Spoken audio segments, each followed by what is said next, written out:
Madinah Institute for Leadership and Entrepreneurship, MILE.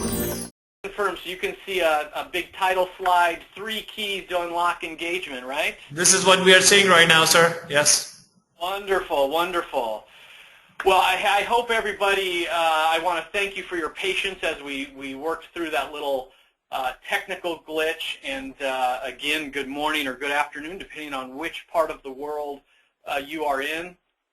I am thrilled to be here for the second time, and thrilled that we now have our screen sharing, because I am just so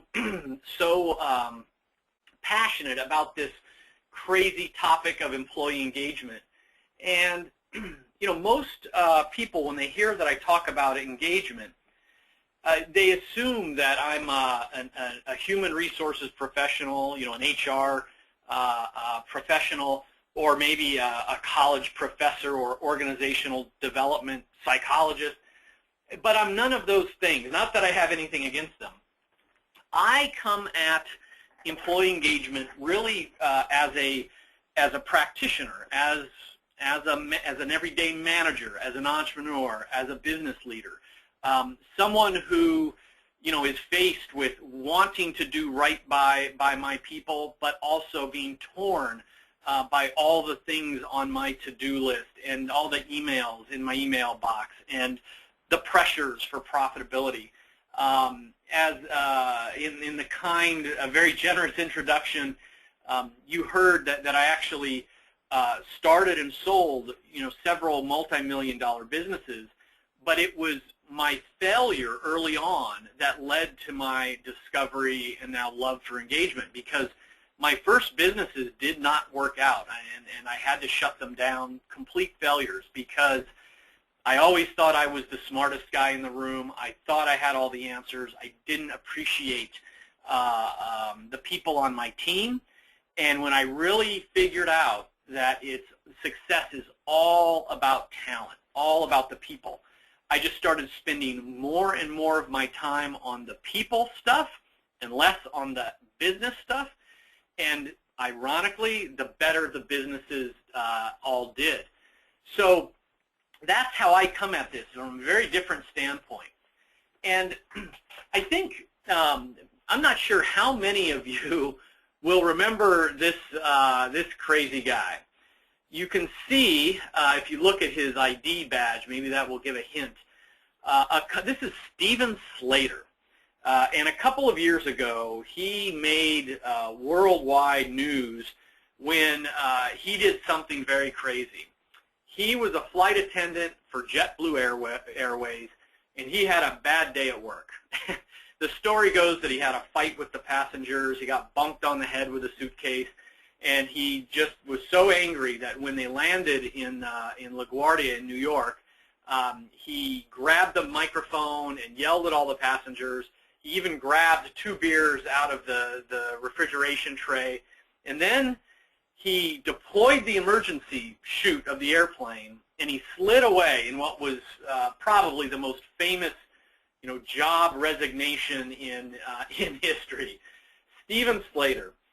And you know, as remarkable, as crazy as that story is, what I found even more interesting was what happened in the days and weeks after he pulled that stunt.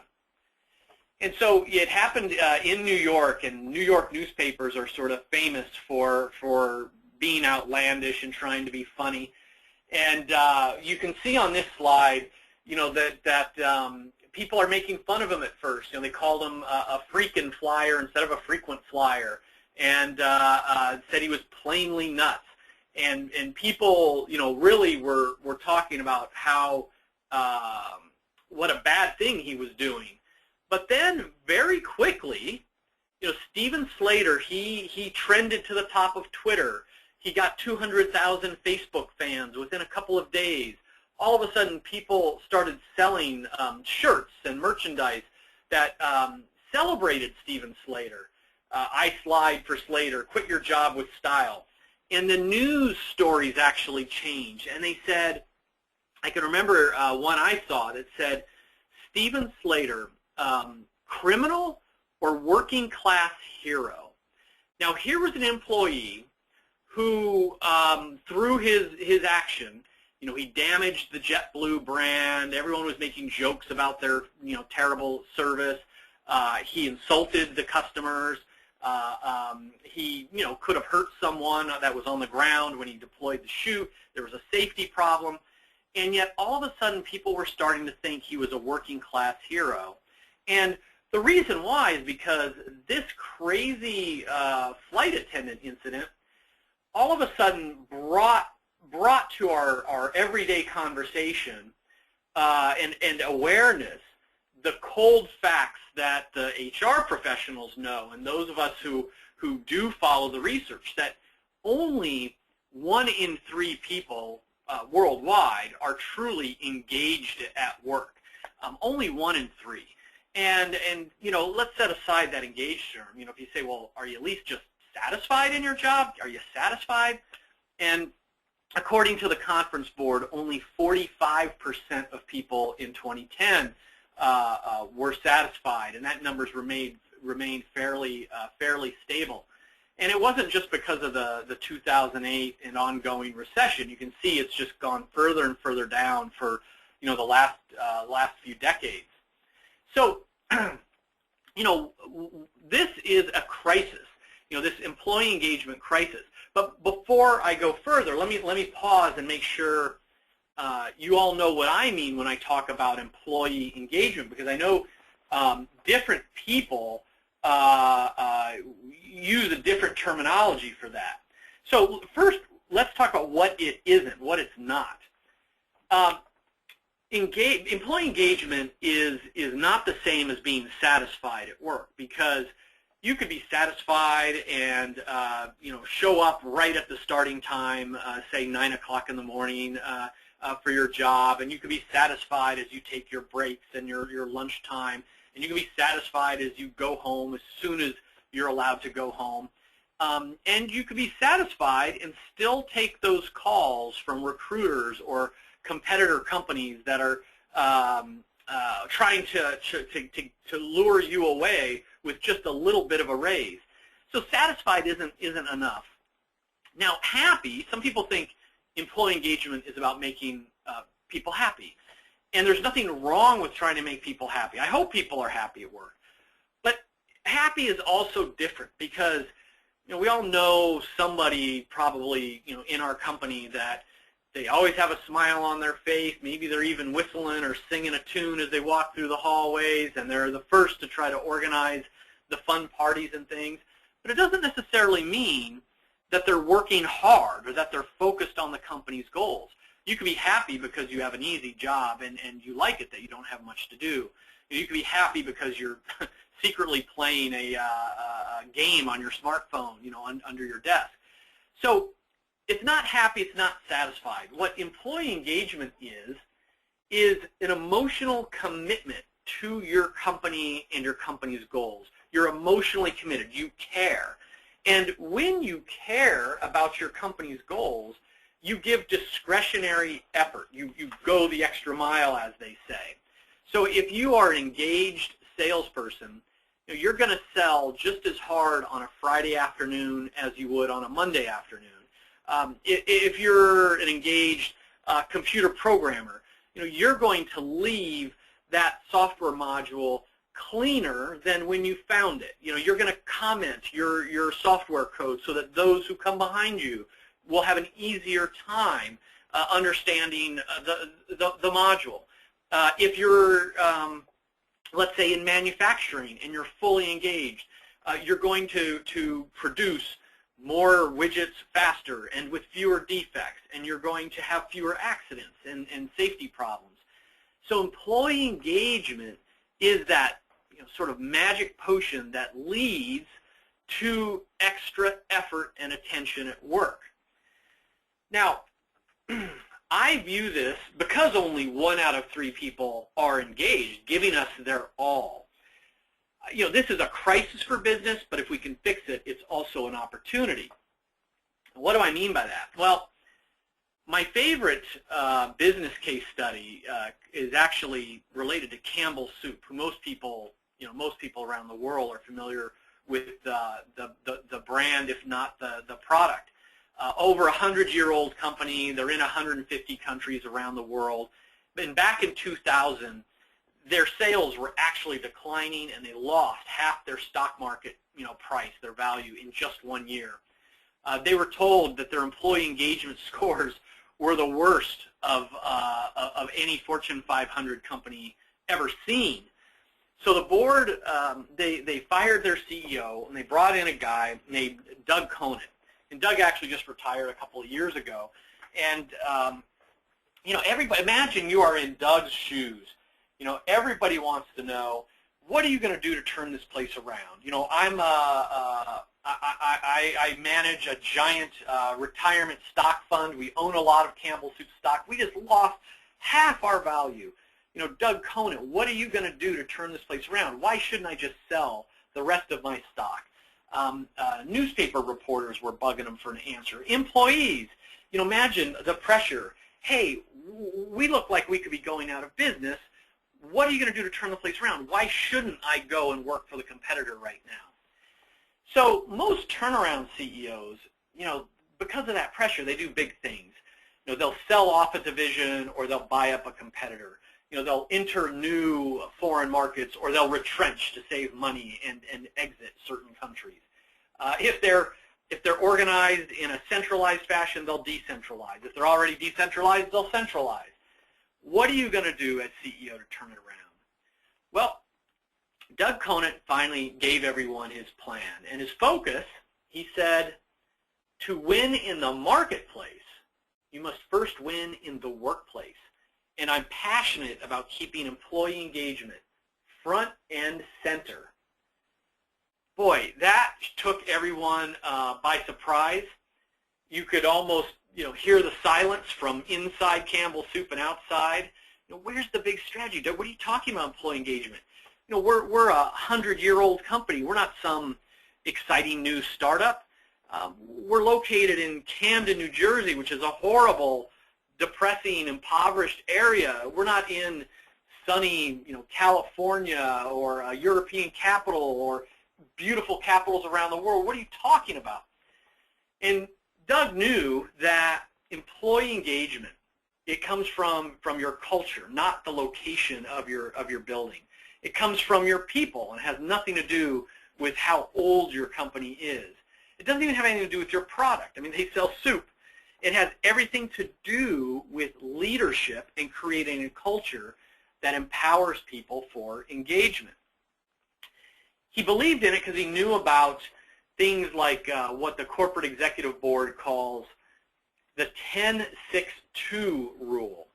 So every 10% improvement in engagement increases effort by 6%, and when you increase effort by 6%, you increase actual performance by 2%, the 10-6-2 rule.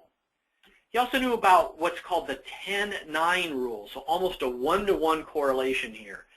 Every 10% improvement in engagement decreases a worker's likelihood of leaving, of resigning, by 9%, the 10-9 rule.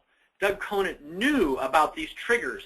It's what I call the engagement profit chain, the engagement profit chain. So if you look at this, this chain slide that I have up, hopefully it's appeared on your end, we talked about engaged employees. They provide better service. They are more productive. They stay in their jobs longer. Well, all of that leads to more satisfied customers who are going to buy more, come back more often. They're going to refer their friends and colleagues, to your company. Well, when you have more sales, more profitability, less employee turnover, inevitably, that leads to not just higher growth, but higher profit. And of course, all of the triggers, the key performance indicators that go along with that. Gallup released a chart tracking all the correlations to employee engagement. Everything from reductions in absenteeism to shrinkage, which is theft in a retail environment, or safety incidents, defects, And then, of course, customer service, productivity, profitability. I mean, these are well documented. And so now Doug chipped away at this. It didn't happen overnight. But after almost a decade, by 2009, Campbell Soup ended up with a 23-to-1 engaged to disengaged ratio. So that means, you know, for every one disengaged person in Campbell Soup, there were 23 people who were engaged at work. Now that's record-setting. I mean, a best practice would be around 10-to-1. And Ali, I do see that you have taken over presenter rights, I'm told. So let me know if you would like to advance the presentation, or if you want to change how we're going to work with these slides.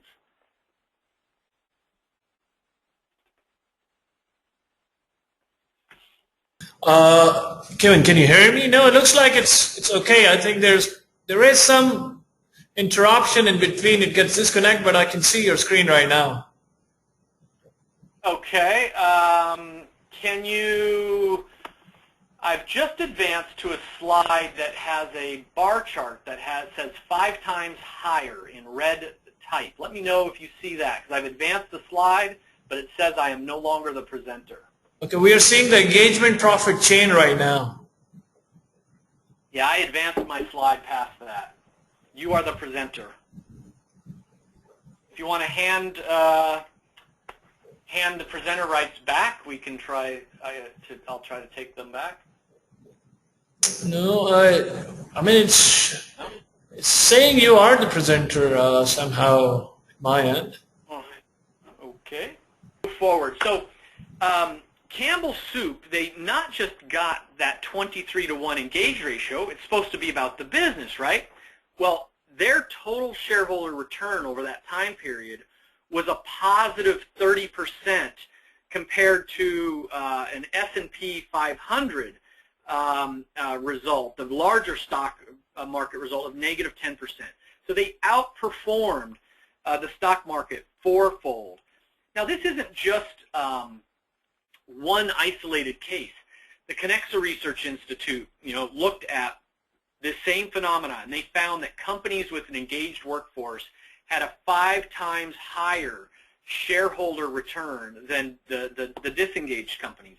So this so-called soft stuff, employee engagement, does lead to hard business results. Now, I'm going to shift gears because, the business results, that's great. And when I started doing research for the book We many years ago, I expected to see that. But what surprised me, and why I'm truly passionate about the importance of engagement, is how employee engagement affects our personal lives and our families. So, the best work compliment I ever got actually didn't even come from an employee. It came from the wife of an employee.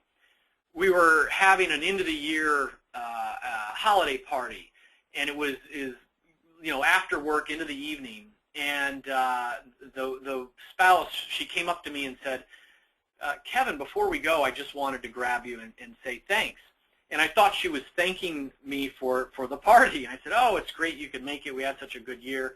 And she says, no. She says, I want to thank you for making my marriage better. Now, I barely knew her, and I really didn't know anything about her marriage, so I was sort of confused. And she went on to say, my husband, before he started working for you, he used to come home and be such a grump, so grumpy, I wouldn't even want to be around him. And she kind of laughed. She says, but once he started working for you, he went back to being the man I married. And that really, really struck me, because all of this stuff about leadership and engagement that I was doing because I wanted to attract great talent and I wanted to make a lot of money, and it was doing those things, it was having an effect outside of our company walls, outside of our office walls, in people's homes, and I never really thought about that. Now, the psychologists call it the spillover and crossover effects. So our emotions at work, they spill over into our personal life, and they cross over to those around us. Now, it turns out people who are dissatisfied at work, they weigh on average 5 pounds more. They're twice as likely to have a heart attack or stroke than people who are actually engaged at work. And it's really shocking because that's the same. We all know about the health dangers of smoking cigarettes. Working for a bad boss in a bad company, being unhappy at work, it gives you the same elevated risk of heart attack and stroke. I mean, it's just, unbelievable. And another shocking one, they did a study of looking at parents and their children, and how emotions from work can even lead to our children being more likely to misbehave. So they followed 179 dads, fathers, and every day said, how was your day at work? Fill out this survey. And then completely separate, I see I am the presenter again. Let me go to this screen. Yes, Kevin, I think there is an issue, and folks, my apologies for this interruption. There is a screen sharing issues I think we're encountering today. My apologies again. Kevin, I sent you a request again to accept to show your screen. I think there will be a little lag, but I request you to kindly proceed. I think your voice is equally, keeping everyone engaged. And folks, I will send you guys the link to download Kevin's presentation also on your screen. My apologies again for this interruption. And we can see Kevin's screen now again. Wonderful, wonderful. So they did this study where they asked the fathers how their day at work was, and then they did a survey to the teachers who had their kids in elementary school and said, how did their son or daughter do today in school? How was their behavior? And what they found was when dad had a bad day at work, there was an increased chance that their son or daughter would have a behavioral problem, either act out and cause trouble at school, or withdraw and not participate. How can this be? How does that work? Well, what they theorize is, and we probably can all relate to this. I have three children, still in school, and if I have a good day at work and they come home from school, I'm in a good mood and I'm more likely to give them a hug and to play with them and to help them, with some school studies. If I had a bad day at work and if I'm stressed out or mad, and they come home from school, I'm gonna want to be left alone. I'm gonna tell them to go do their homework in their room and to be quiet and to leave me alone. And so the psychologists say that when we reject our children or punish them too quickly, too much, they internalize that, and then they will act out or withdraw within 24 to 48 hours. Our emotions at work cross over to those around us. And of course, the one everyone sort of laughs at, chuckles at, people who are dissatisfied at work, they have less happiness in their marriages. It's just like with the children. When the spouse comes home unhappy, we're unhappy. We're not going to have a good time. It goes back to the story where she told me, hey, my husband used to come home and be so grumpy. I didn't want to be around him. Now he comes home, he's so happy. He's back to like when we first got married. There's a lot of power here in engagement beyond just the business benefits. So let's get to the answer. So we know we have an engagement crisis. Only 1 out of 3 are engaged at work. That's depressing our business results. It's influencing our personal relationships and our families. What can we do to improve it? Well, we looked at 10 million workers in 150 countries. I think it's the largest, or certainly one of the largest, employee engagement studies ever done. And we looked at who is engaged, who's not engaged, which countries have the highest engagement and the lowest engagement, and then most importantly, what drove engagement the most. And the researchers came back with a list of 10 drivers, 10 variables that were correlated to engagement. but that was too many for me. You know, remember what I said at the beginning of our webinar. You know, I'm not an HR professional. I'm not a professor that wants to know all 10. I'm a busy manager. I'm a busy business leader. Just give me the one answer or the couple of things that I can do every day or every week to help engage my team. And they laughed at me because I wanted to simplify it, and they said, okay. They said, it's not, you know, we cannot bring it down to just one thing. But here's the key. The first is that how people feel about work, their engagement, is driven mainly by their relationship with the manager, with their boss, and what that manager is doing for them. Gallup says that over 70% of the variance in employee engagement has to do with someone's manager. So this is the first key. And it's important because so many people will think, oh, to make better to improve employee engagement, let's come up with a new mission statement and a vision statement, and let's redo our values, and let's do some parties or some picnics or a casual dress code, make everybody happier. That is all stuff that's coming from the top of the organization and doesn't actually influence engagement.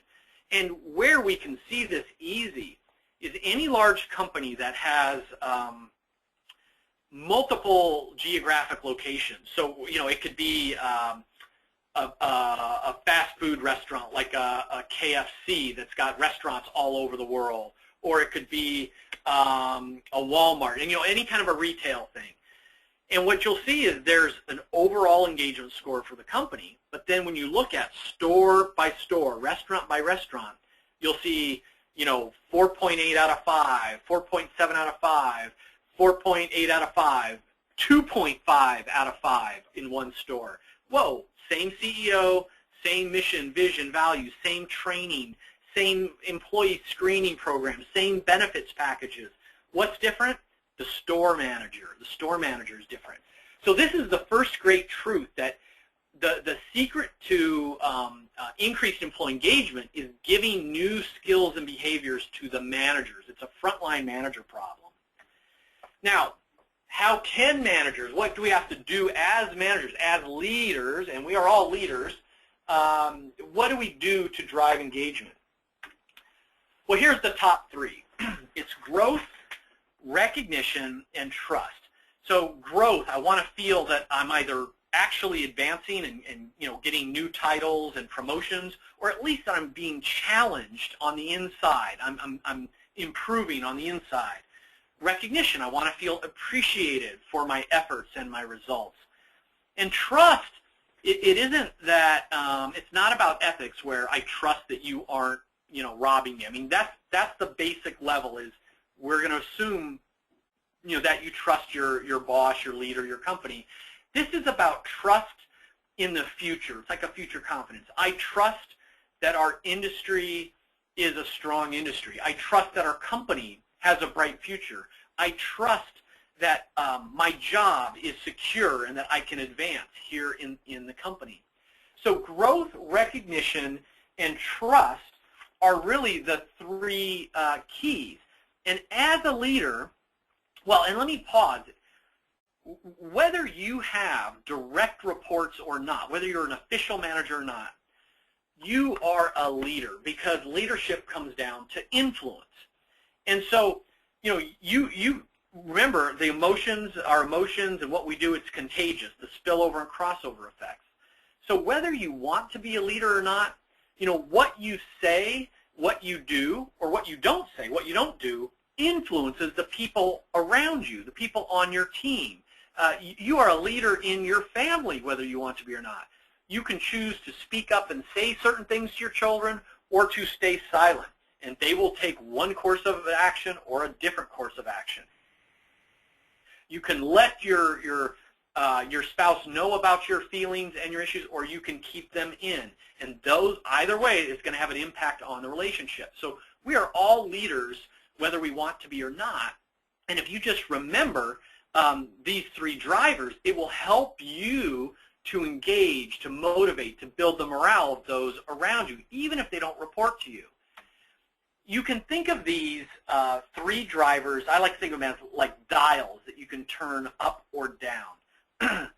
And the problem is, well, I mean, this is good news. It's not just any one thing. So if you can imagine, and this is a really simplified model just to explain the relationship. If you could turn the dials up to, say, 5, that's the maximum, and the minimum is 1. You need to strive for,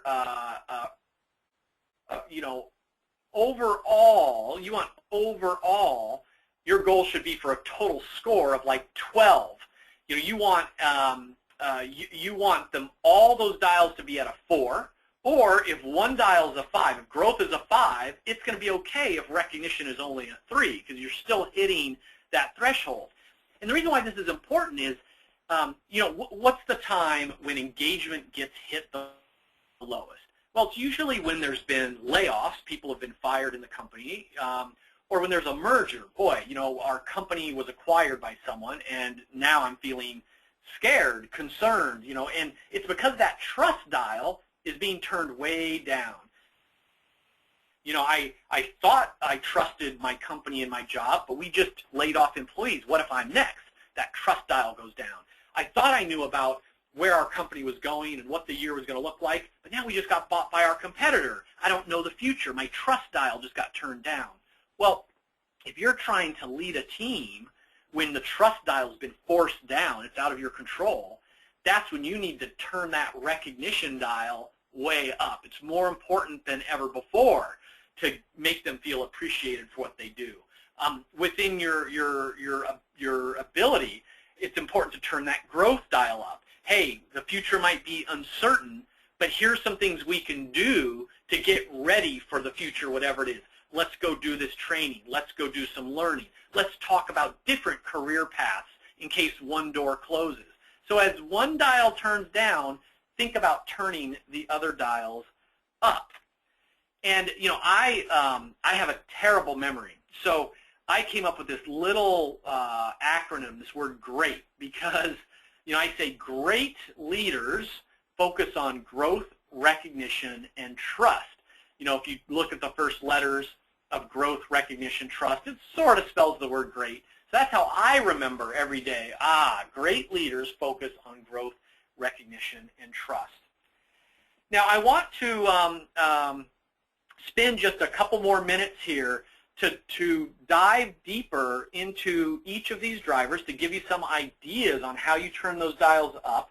I want to be sensitive to the time we have remaining and make sure there's some time for any questions.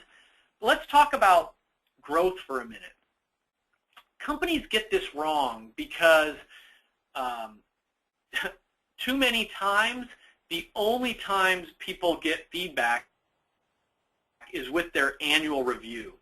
I don't like annual reviews because it enables bad managers to be silent, and I used to be one. So I'm non-confrontational. You know, I like everyone to like me, so I don't like to tell people, you know, when they're doing something wrong or how to improve. So if you know, if Carlos is coming in late every day, over and over again, you know, I'll think I should really talk to Carlos about that.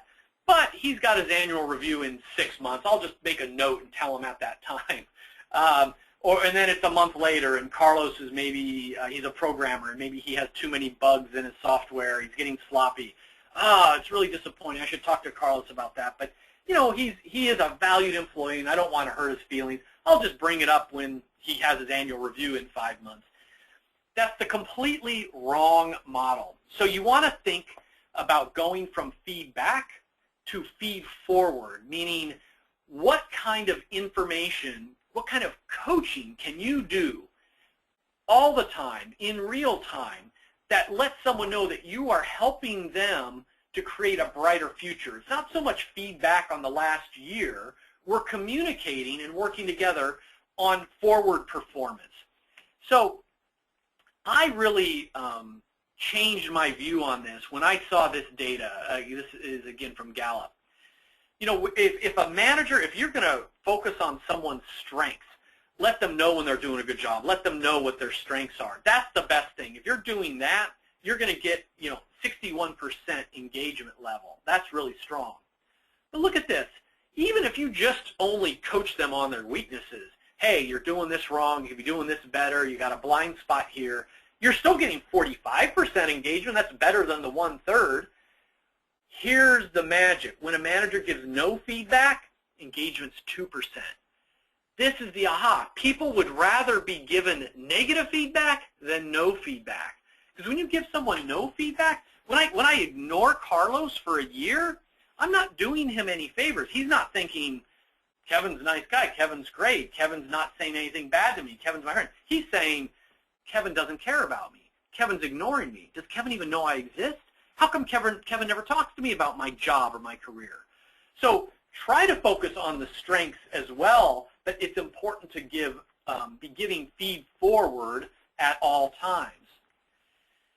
I like to do it in real time at the very least, even if you sat down every 6 months with each of your direct reports and had a casual conversation that said, hey, what are some of your career goals over the next 1, 3, 5 years? Do you think you could accomplish them in this company? What can we do to help you to learn what you need to learn, get the skills you need? And your job isn't to guarantee that they're going to get there, but as their manager, as their coach, you can start to think about, maybe I can hook them up with a mentor. Maybe I can, during the slow time of year, I can let them job shadow someone else to see if they might have some interest in another area. Let me help them with some training and development. So thinking about your colleagues, your team members' future growth, their future goals, and helping them, that goes a long way to turning that growth dial way up. Second one, recognition. Very quickly, we tend to value thank yous by the amount of time that is being put into them. So, if I walk by your desk and say, hey, thanks, Ellie, that was a great job, yesterday. Hey, that's better than nothing. That's a good thank you. But if I handwrite it in a thank you note, that's going to have more value. It's like, wow, Kevin took the time to take out a note, handwrite it, and hand it to me or give it to me. That's amazing. And many people who receive thank you notes, they'll stick them up on their office wall for years, or they'll, I have a special place on my bookshelf where when people send me notes and things, I sit them there just to hang on to them. A great way to say thank you as a leader isn't just to say thanks, but to say thanks, mention the behavior that you're grateful for, and then tie it back to one of your company values or a key initiative. So I might write a note to, I keep using the Carlos example, thank you, Carlos. It meant so much to me that you stayed late last week, every night last week, to finish that module. We got it out on time, and it shows your dedication to our company goals and to our value of customer service. Thanks again. Make sure they know what you are thanking them for and use it as an opportunity to underline your values. Remember Doug Cohn at Campbell Soup? He would schedule time at the end of every day. He would send Campbell Soup employees 20 handwritten notes a day. They said he sent out 30,000 notes in the 10 years that he was there. I mean, I can't even imagine. Every day we say, Kevin, come on, I'm too busy to send these thank you notes. There's so much to do. He was a Fortune 500 CEO responsible for saving this iconic company. At the end of the day, he had more emails to check. He had more reports to read. He had more phone calls to return. And yet, he thought it was so important that he scheduled it as if it was a meeting, and he would send out 20 notes a day. He was legendary for that. I had a chance to talk to Doug earlier this year, and I asked him about it, and he said, Kevin, he said, everyone, talks about what it did for the employees for appreciation, and he said, but it was helpful for me. It helped me have an attitude of gratitude. It helped me to realize all the good that was going on. Now, Ali, if you are listening along, we are seeing another note that says you are experiencing technical difficulties and that this webinar will end in 5 minutes. I hope that doesn't happen. There must be a bandwidth issue or something on one of our ends. Kevin, can you hear me? Ali, I can hear you. I don't know what's happening with the GoToWebinar today. I'm here. Well, let's keep. We're almost at the end anyway, so let's just keep moving forward. Yeah, I suggest. So the last of our 3 drivers, and I can definitely cover it in a couple of minutes here. It's this trust. So it's about the message, Ali, says you are the presenter. That's okay. Trust is about overcoming people's anxiety. If you want to help make anxiety go away, stress go away, the antidote, the medicine, the cure is certainty. So great leaders want to say, here is where we are going. Here is where we are going. Here's our plan how to get there. Climb on board. We're going to get there together. I feel certain about the future. I feel certain we're going to achieve our goals. I feel certain we are going to win. Now, as a CEO, you have a chance to set this out very clearly. I like to give examples. For example, another company known around the world, Coca-Cola. Huge company, so many employees, so many products, so many locations. You know that their strategic plan is very big and very complicated, but they have boiled it down to something they call 2020 vision. 2020 vision. And every employee can tell you what that means. It means that Coca-Cola is going to double their revenue, 2020, by the year 2020. 2020 vision.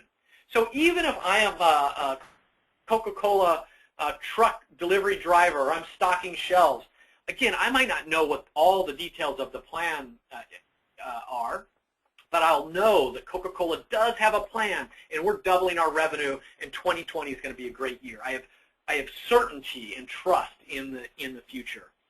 Now, even if you are just, you can say, Kevin, I'm not the CEO. I am a manager of 3 people in our accounting department. What can I do about this? Hey, buy lunch for your 3 team members and say, how can we make our own goal? Do we want to work on improving quality? Do we want to work on improving speed? Do we want to work on getting 400 reports done in 400 days? I mean, you can be creative and make it yourself, but your team members want a goal. They want a flag at the top of the hill that you're all going to march up and achieve. And don't forget to celebrate when you do achieve it.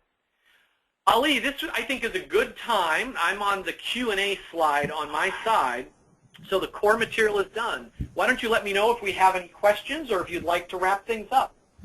Okay, I see there at least one question already received in the board, but folks requested you all also. I broadcasted on the chat. If you want to post a question, please feel free to put it in the question box or raise your hand. Let's see if we can manage to unmute you and you can even talk to Kevin. But let me go to one of the questions.